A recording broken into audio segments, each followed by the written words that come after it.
mais um pouco sobre secreção gástrica. Além das células secretoras de muco, que elas vão revestir toda a superfície do estômago, a mucosa gástrica também tem dois tipos bem importantes de glândulas, tá? As glândulas oxínticas, que também são chamadas de glândulas gástricas, quase não sai a palavra glândula, e as glândulas pilóricas, tá? As glândulas gástricas ou oxínticas, a principal função delas é secretar ácido clorídrico. Isso anteriormente eu falei que o pepsinogênio era um nutriente, alguma coisa assim, não é não, tá? Desculpa. O pepsinogênio, ela é uma enzima inativa, que quando ela entra em contato com ácido clorídrico, ela se transforma na pepsina, que é uma enzima ativa no estômago que vai ajudar na produção do muco, tá bem? Quer dizer, do quimo, tá? As glândulas oxínticas, elas ficam localizadas nas superfícies internas do corpo e do fundo do estômago, tá? Normalmente elas constituem ali praticamente quase todo o estômago, em média de 80% dele.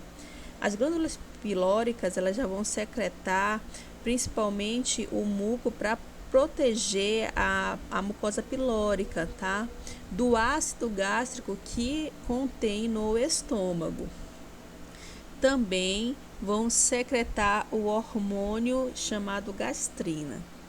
As glândulas pilóricas ficam localizadas na porção antral do estômago, que fica bem perto ali mesmo do piloro, tá? Que corresponde a 20% de estágio do estômago. Perto ali, vamos ver se eu encontro aqui um desenho do estômago para vocês verem, bem rapidão.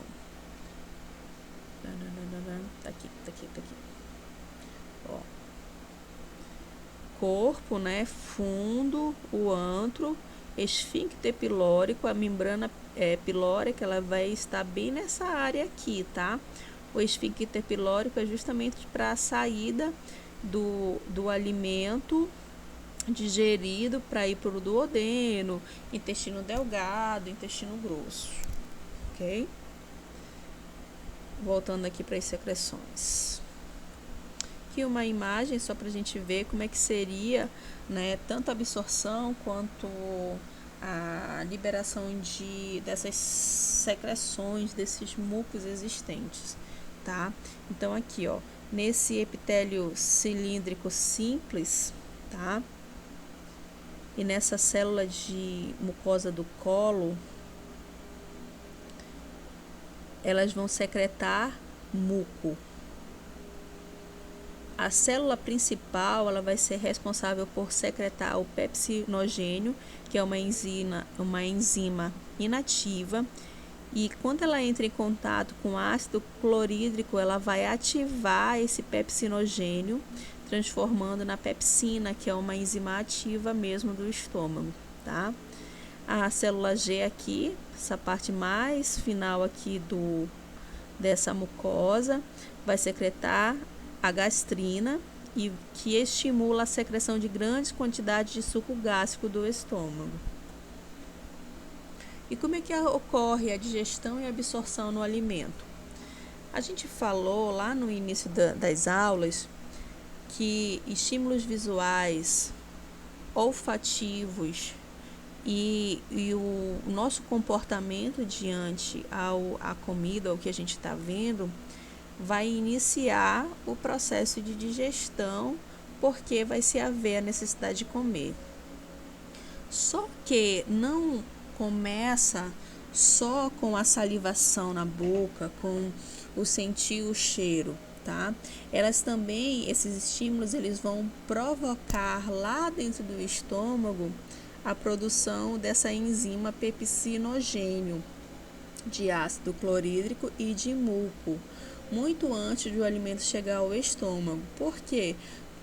Se lembra que quando a gente começa a mastigar, começa a ver a produção desses mucos, desses líquidos internos, para preparar para que esse alimento venha, porque senão vai machucar toda a mucosa ali que vai que do esôfago até chegar ao estômago. Então, por isso que é muito importante evitar o consumo de chicletes, porque quando você começa a mastigar um chiclete, começa a haver uma produção dessas substâncias no organismo, fazendo com que, esperando uma digestão, né, como se fosse de uma quantidade grande de alimento. Então, quando não acontece isso, isso vai causando lesões no nosso estômago, que são a famosa gastrite, né, que é a inflamação dessa parede do estômago. Isso aumenta o pH, tá? Acontece um aumento do pH do suco gástrico, onde inicia as ondas de mistura no estômago. Se lembra aqueles movimentos peristálticos mais lentos, mais leves, com o objetivo mesmo só de misturar os líquidos gástricos com o alimento. Para quê? Para que haja a produção do quimo, né? Porque a partir do estômago, quando ele vai ali para o duodeno, o que vai já não é mais alimento, o que vem do bolo, não é o bolo alimentar, já vai ali uma produção de quimo. Por quê? Porque ela já foi digerida no estômago.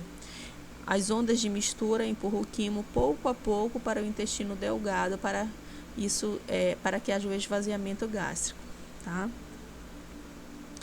Digestão e absorção do alimento. Alimentos ricos em carboidratos passam menos tempo no estômago, seguido de alimentos ricos em proteínas e depois em gorduras. Ou seja, de tudo que a gente come, existe vamos dizer assim, uma prioridade de absorção, né? Isso vai depender do que? Da facilidade com que esse alimento vai ser processado no estômago, tá? A passagem de alimento para o intestino delgado provoca a liberação de secretina, que isso ajuda a diminuir o suco gástrico, a produção de suco gástrico. As ondas de mistura empurram o quimo pouco a pouco para o intestino delgado para que haja esvaziamento gástrico. E o principal evento é o início da degradação das proteínas em peptídeos e aminoácidos, ou seja, para reabastecimento, né, dessas substâncias no nosso organismo, de uma forma geral, sendo levado pelo sistema circulatório e linfático. A absorção de um pouco de água, íons, ácidos graxos de cadeia curta e algumas drogas e álcool, tá? Agora a gente vai falar um pouquinho de outros órgãos que vão fazer parte dessa digestão do trato gastrointestinal, tá? Um deles é o pâncreas. O pâncreas vai produzir o suco pancreático, é um líquido claro, incolor e possui um pH levemente alcalino, tá?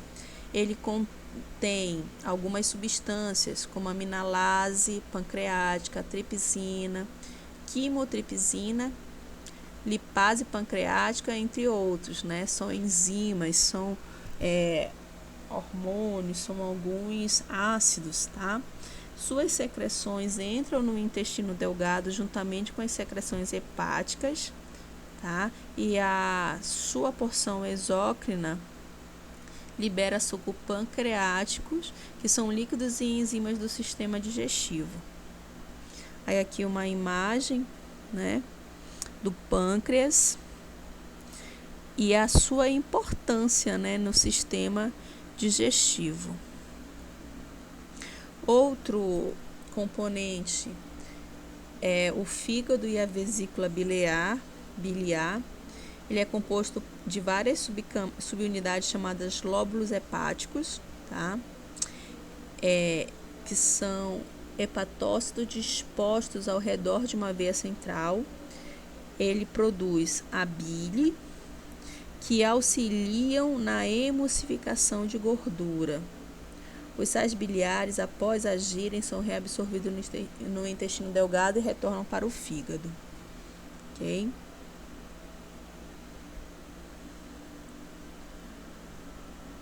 Cadê aqui? O fígado, ó. Eles são do mesmo tamanho, ok? Só que um está mais anterior e o outro mais posterior. Aí dá a impressão de que o esquerdo é menor, mas na realidade eles possuem o mesmo tamanho, tá? A vesícula biliar, ela tem uma função como se ela fosse um saquinho de lixo mesmo, tá?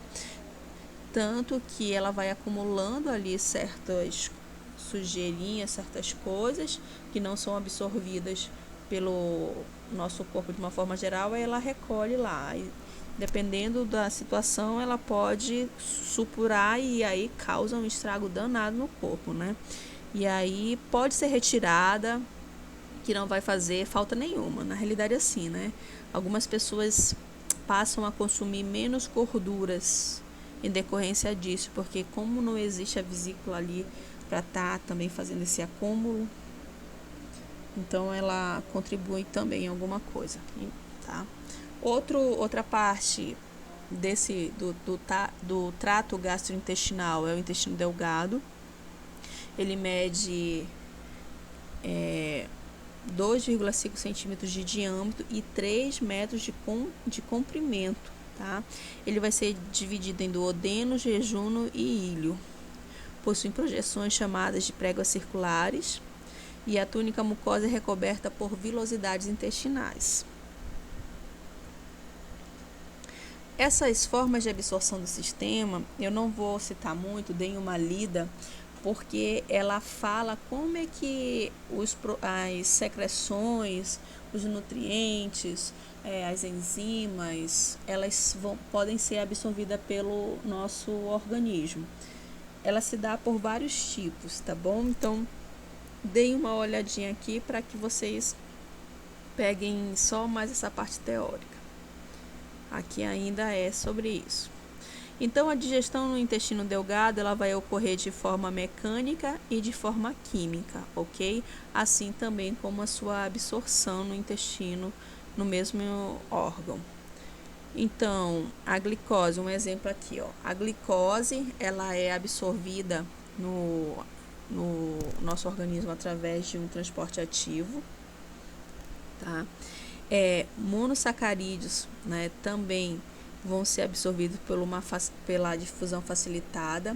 Aí elas vão para os vasos capilares, depois vai para a veia para ir para o órgão, no caso aqui do fígado. Seriam essas as formas como acontecem as absorções desses produtos até chegar nos nossos órgãos, ok? Aqui uma imagem ilustrativa, né, mostrando o mecanismo para o movimento de nutrientes através das células epiteliais das vilosidades. Se lembre que lá no estômago, elas vão ser absorvidas através daquela viscosidade das fístulas existentes dentro do próprio organismo. E ali vai tanto liberando as produções gástricas de ácidos, como ela também vai absorver ali o que ela precisa. O intestino grosso, ele mede 6 centímetros de diâmetro, ele realmente tem um diâmetro maior do que o intestino delgado. O próprio nome, né, já dá uma característica de como, em relação ao seu diâmetro, ele é menor do que o intestino delgado, ou também chamado intestino fino, e ele mede em média de 1,5 metro de comprimento, tá? Não apresenta vilosidades nem pregas intestinais. Ele não secreta enzimas, somente muco, ok? Nele tem presenças de bactérias simbiontes, que é a degradação final de carboidratos remanescentes e aminoácidos não absorvidos, tá? A produção de vitaminas. Porque ali já está sendo formado praticamente o bolo fecal, né? Então, ali as bactérias elas vão ajudar para que não haja as infecções, para que aquilo ali seja protegido para depois ser liberado e secretado pelo nosso organismo.